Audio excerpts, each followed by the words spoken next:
عرض ادب و احترام. امیدوارم که از شعر جدیدم لذت ببریم. نگارا از شه ایرانی، مرا جز تو نگارم نیست. تو خود بهتر ز من دانی، یاری جز تو یارم نیست. غباری در بیابان بودم، از من کوزه‌ای ساختی، وگرنه خاک زیر پای را هیچ اعتبارم نیست. تو ساختی کز منت آدم،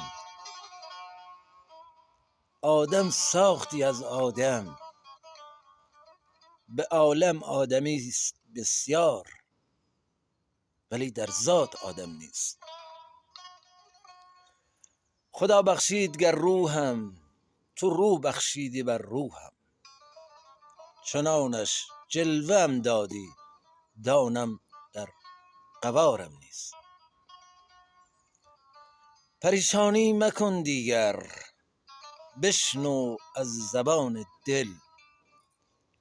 کسم دیگر مرا جز تو، پس از پروردگارم نیست. شاد باش.